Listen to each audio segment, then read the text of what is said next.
Hello, and welcome back to another episode of Critical Reactions with your host, Bryan.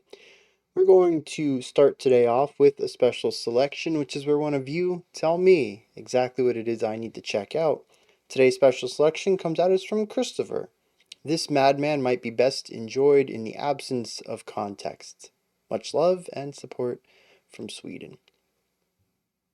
Well, unfortunately, I do have just the tiniest bit of context. We're going to be looking at Scraping Foetus off the wheel. That's the band name from the '85 album Nail. We're checking out the song Descent into the Inferno. The artist goes by a few different names. I discovered this a while back when we actually checked out something from a work that he presented under his own name. You may recognize J.G. Thirlwell.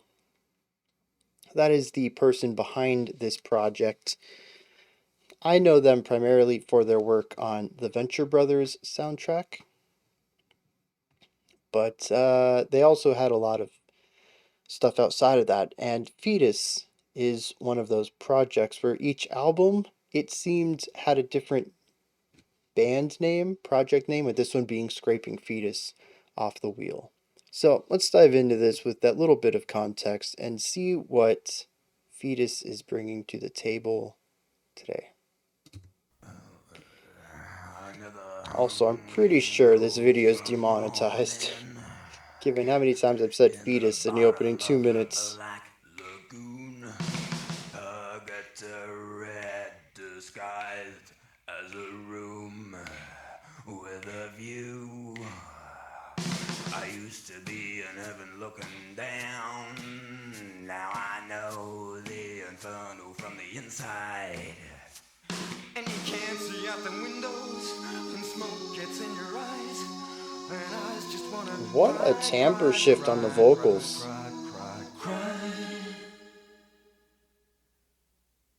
And a scene sprawling landscape of nothing. And nothing is its middle name. Meet you on the corner of nothing and nowhere. Where in hell is that? So for that you can't see 10 feet in front. I want everything to disappear. Give me an isolation tank. Make a withdrawal from a blood bank. You can't see out them windows when smoke gets in your eyes. And eyes just wanna cry, cry, cry, cry, cry, cry, cry. It's a very aggressive snare sounds.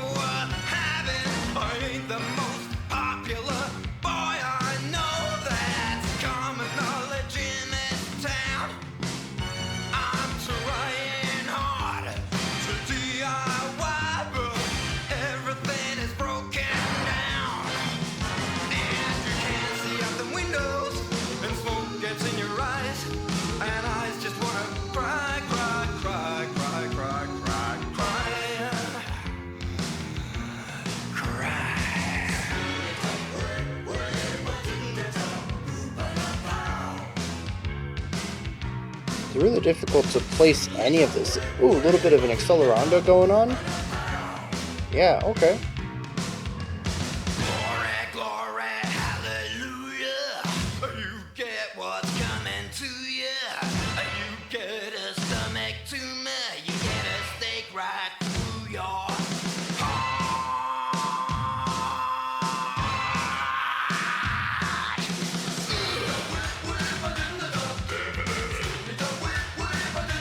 What is going on?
A very industrial sound overall, but utilizing a lot of traditional melodies and harmonies alongside that.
What in the world?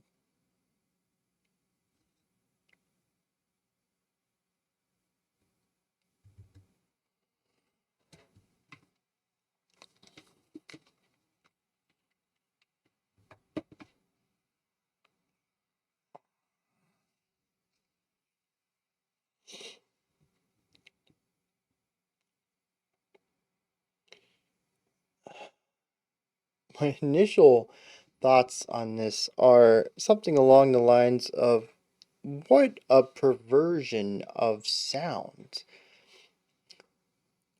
Utilizing the instrumentation and explosiveness of jazz mixed in with a little bit of the uh, 30s to 40s a cappella movement that we saw with a ton of harmonization of multiple vocalists mixed in with some scatting and vocalizations.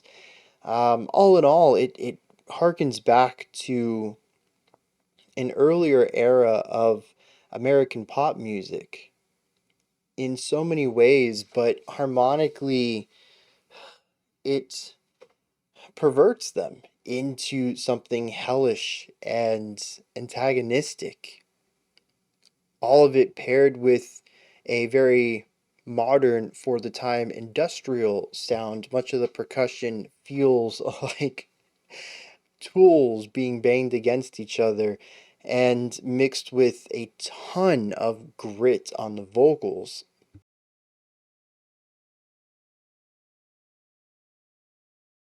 It sounds tired and bluesy and energetic and dancey and aggressive and inviting all at once, and it's very difficult for me to parse what the tone is. The song seems to be a contradiction of so many things, and my initial instinct is to assume that that's purposeful. I believe that while perversion might be a bit of a strong word for it, the intent here is certainly to take the popular music of the previous few decades, again, when this launched in 85, and showcase them in a darker light in order to either one, lure people in with one sound and deliver on something else, or probably two, more importantly, is to showcase those sounds and what they mean to him in a way that feels more authentic for the time in retrospect.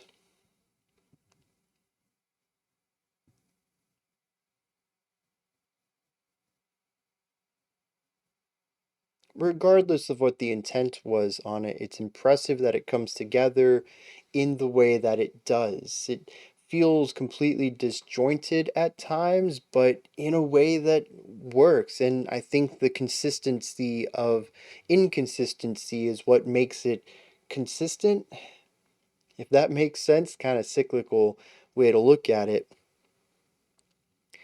But so much of the song doesn't work together, at least traditionally. Hearing these sounds in this context is odd to my ears. I don't want to say that they don't work together, but they're very unusually placed, and many of the ideas seem to be working against each other, at least as far as emotional resonance goes. But all of it creates an image that fits well together. The song feels cohesive on the whole because it's consistently jarring. And so there really isn't any moment where I'm like, yeah, that doesn't fit, because nothing fits. So if nothing fits, then everything fits, which I think is the theory I'm going on with this one. It is an eclectic mix of sounds nonetheless, and something quite inventive to my ears. Interestingly, with sounds I can hear elsewhere. The vocals heavily remind me of, can't believe I forgot his name.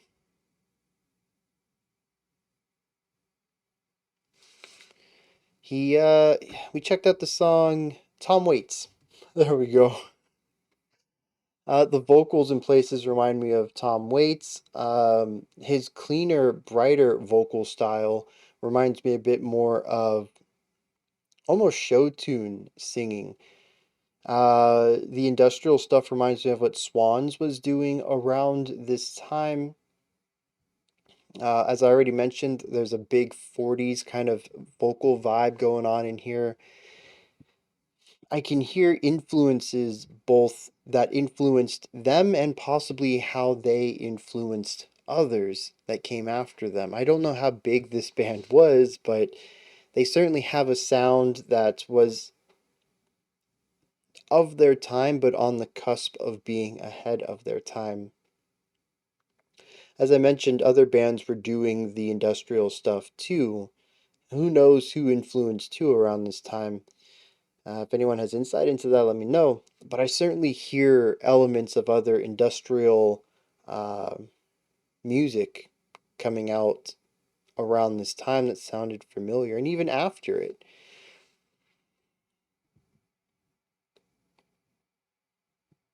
Even the mix of harsh styles and cleaner, brighter ideas is something we would see in years to come, mixing grit and harmony in all sorts of rocks and metals in the 90s and well into the 2000s. In fact, I don't know if he was specifically influenced by this, but I can hear some similar ideas, totally different sounds altogether, but similar ideas of mashing stuff together found in Will Wood's work, primarily off of the Normal album, which is my only experience with that artist.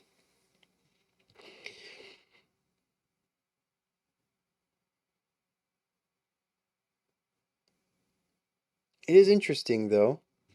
Thurwell, Michael Gira, I think is the Swans dude. Um,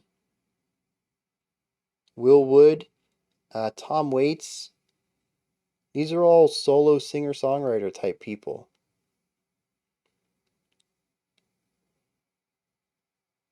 I don't have any insight into that. I just think it's an interesting pattern that I'm sure when we look a bit wider than just what I talked about, we might find some stuff that removes this correlation here, but it does seem like the influences of this tend to focus more around people who have complete creative control over their output rather than people who are part of a creative process rather than the creative process for their art.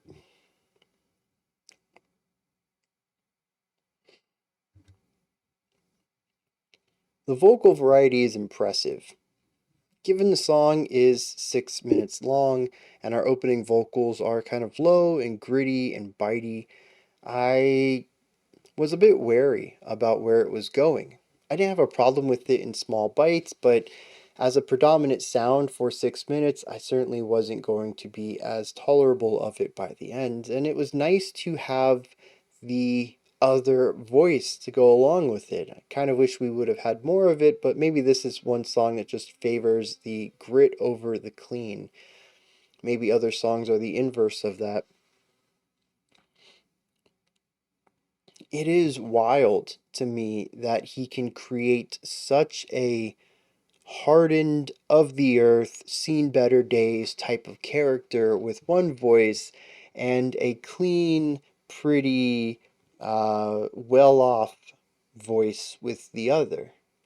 One feels like they should be singing the blues on the corner of a street, and the other one feels like they should be on Broadway. Very, very different characters introduced here, and just hearing it's not even just adding grit. There's so much color to his voice that he changes between these two styles and finds medium points too as well. There aren't really clean breaks. He sort of slides from one voice to the other, and it is phenomenal just listening to the way he manipulates everything around here.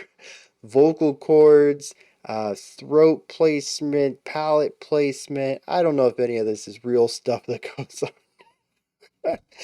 on. How he's projecting his voice. I'm sure there's some mouth shape stuff that goes with it. It is just bonkers. All of the axes that he's manipulating his vocals on in order to achieve these two styles and to make it sound so effortless, which it I got a bit excited and knocked the microphone around, which it probably is quite effortless to him. But it just sounds phenomenal to my ears, even with modern.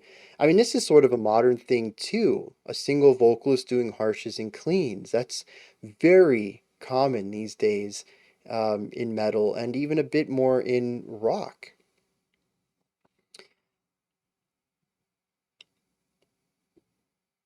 And yet he was doing this in '85. But it's so much more extreme, to me at least, than having a clean vocal and a harsh, a scream.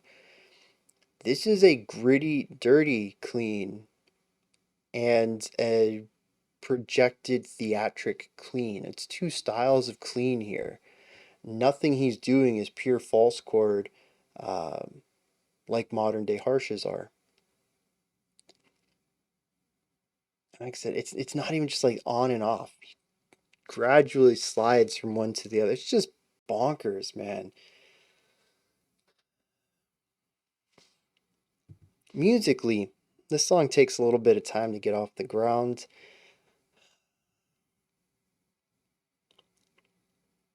And I think that's thematically appropriate and it might work better on subsequent listens, but I did find myself waiting for the song to start. There's a lot of emptiness with just vocals at the beginning, and I'm sure it paints a specific picture once we get into the lyrics. It also follows the idea of the descent. The song gets increasingly dense and hellish and assaulting as the track goes on. As per the name of the track, Descent into the Inferno, it makes sense to start from a relatively clean, quiet, sparse sound sphere and add layers and distortion and dissonance throughout and to create something intense by the end. As I said, it's thematically appropriate, but I did find myself waiting quite a while to get into the song proper. Interestingly, from this perspective, the music is all texture and ornamentation. There are a lot of horns in here, but they primarily exist for these 2 to 3 note ideas, little stingers that sit around the main vocal line. There are backup vocals that provide long held out notes and harmonies on the main vocal line, and that's primarily it. We do have a bass line. It walks, much like it would in jazz, outlining the chord progression, or outlining the chord alongside the chord progression, and the drums they're very functional. They do a great job of keeping the time. Once again, sort of very jazzy in that, right? Even the stingers from the horns is a very jazzy idea, letting the lead instrument take most of the spotlight and the horns coming in every once in a while to accentuate and dance around the main line. But everything is in service to the vocals. They're key. In a lot of ways, this feels closer to a folk Americana style song where we jump back and forth between an A and a B section. The music is there mostly to facilitate the storytelling. What's interesting here is that while we do have an A and a B, and we do bounce back and forth between them, each one is an expansion. Our first A is just vocals and sparse drums. We slowly add more layers to it, the bass, then the guitar, then we bring in the B section, which brings in some backup vocals and some horns. We go back to an A, but we're still building on everything we've built here. It's still the A section. The guitar, the bass, and the drums that we heard layered on towards the end of our first A are present at the beginning of our second A, and we're building up from here. And so it is a slow burn. Interestingly, the slow burn doesn't care for the structure. Regardless of whether we're in the A or the B, the idea of adding more layers is consistent. The idea of what layers are present are consistent. But lyrically and melodically, we jump back and forth between an extended verse and a rather short chorus. The chorus, from what I can tell, is the clean vocal section, the theatric one.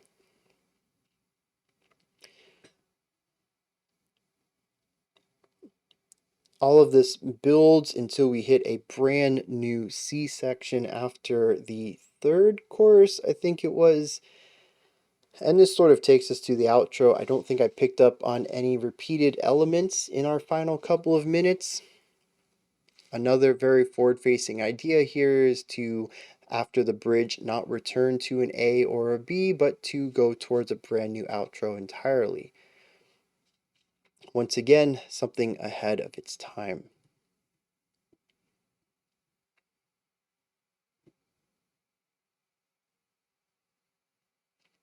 It certainly feels like something very modern singer-songwriter style. The music is, oh, you know what? A really good comparison might be Joanna Newsom. Maybe that's just on my mind because we recently checked her out, but heavily layered, densely orchestrated music, primarily done as background sounds, not a lot of complexity, idea to idea, but complexity through layering, designed to create a specific atmosphere for the story to be told, and that story is told through the lyrics, of which there are a ton of them, all of it told through an interesting and eclectic vocal style. Combine that with the decision for a primarily linear track musically designed as a build-up, and it's clear to see the blueprint here matches very closely with Joanna Newsom's style, especially her later works when she moved out of the minimalistic writing phase.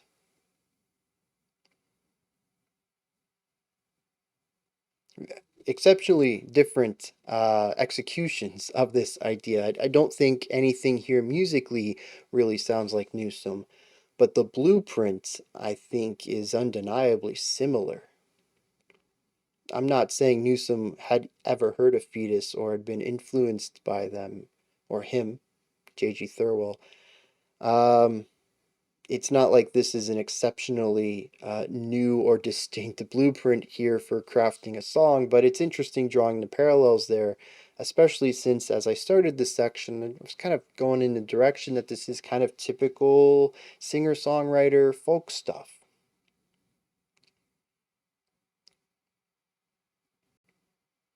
I'm gonna hit some lyrics here, see what's going on there.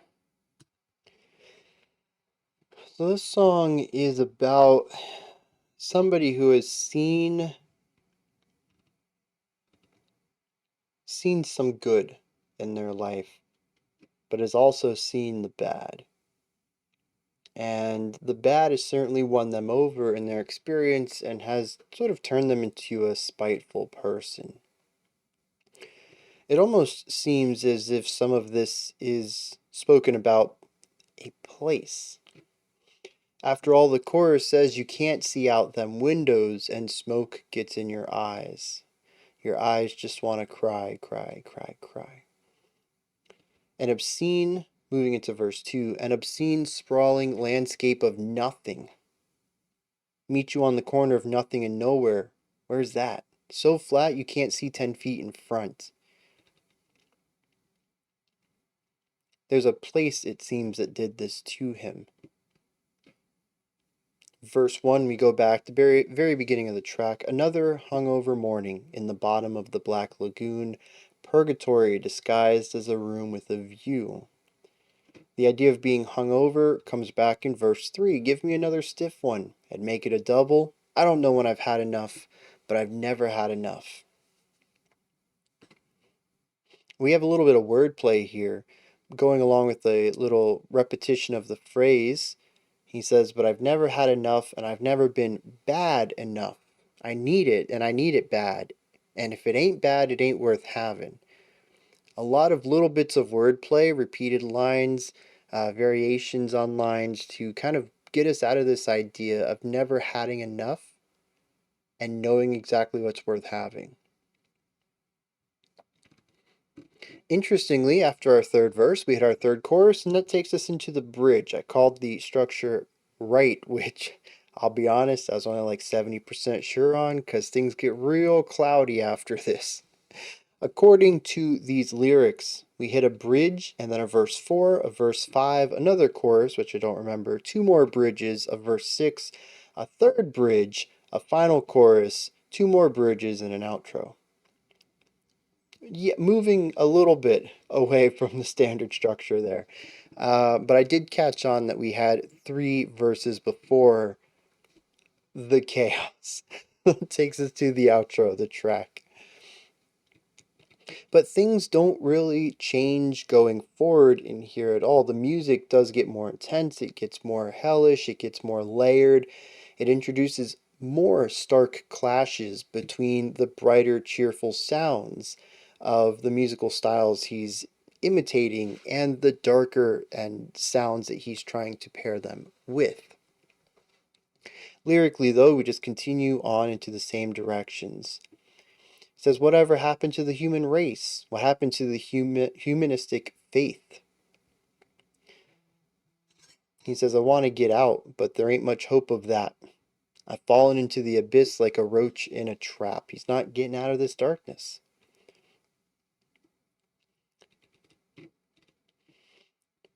Bridge 2 reintroduces the idea it isn't very pretty what a town without pity can do.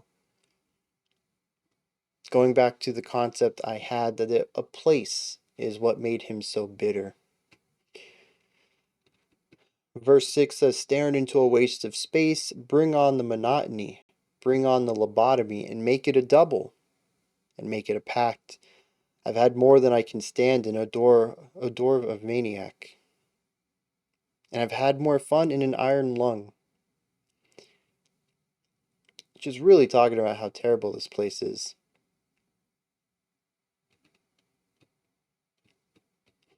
And after that, it's mostly repetition, bringing back up the fact that this town, without pity, can do some pretty nasty stuff to people. Coming back to the chorus, that you can't even see outside your window. The smoke just gets in your eyes. Back to the second bridge about what a town can do to people, and the outro is just a repetition of the word descend.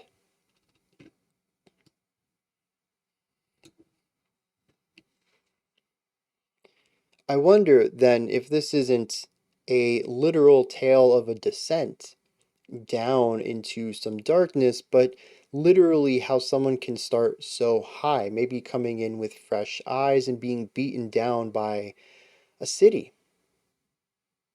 Coming out the other side a couple of years later, having met many hardships and met people who wouldn't help them. There's no humanity there anymore. Everyone's just out for themselves, and how that can turn somebody from being bright-eyed and hopeful into somebody who finds themselves drinking just to survive. It could also be read a bit more metaphorically, I suppose. I think there's a lot of layers to take on this given how vague it is. A lot of it is just how bad things are for him. At one point, it says he'd even rather be an orphan or someone dead who's just been dug up.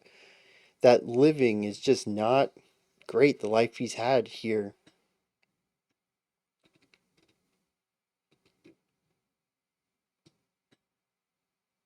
But aside from moments like that seem a bit more personal, everything is a bit detached and vague. It's just a city. It's not a specific city. It's just any city that doesn't have pity. The only description here is that he says he's at the bottom of the Black Lagoon, wherever that might be. But the concept of descent and things getting worse and worse and worse over time is something that the music does really well. So I find it lines up there perfectly. And I'd even say that the decision to use a grittier vocal style here lines up well, as it perfectly encompasses someone who's been down on their luck and has had a rough life. Those are my thoughts on Foetus's descent into the Inferno. Let me know what you think of this track. Down in the comments, give me your thoughts, perspectives, opinions. Let me know if there's something I missed or if you have a completely different thought on how things go. Put all that stuff down there above the comment section in the description box. You're going to find a link to Linktree. It takes you here. You can find links to my music, ways to support the channel, a link to the Discord server, and so much more. Above that, if you could, like, subscribe, and ring the bell. I greatly appreciate all three of those. That wraps this one up, but we do have another video coming up, a long overdue Sounds from my inbox. We're going to check out a few bands who are on the smaller side, trying to get a little bit of spotlight on them, and see what they're up to these days. Until next time, remember to be critical, not cynical, of the music you listen to, and have a fantastic morning, afternoon, or evening, whenever you choose to watch my videos.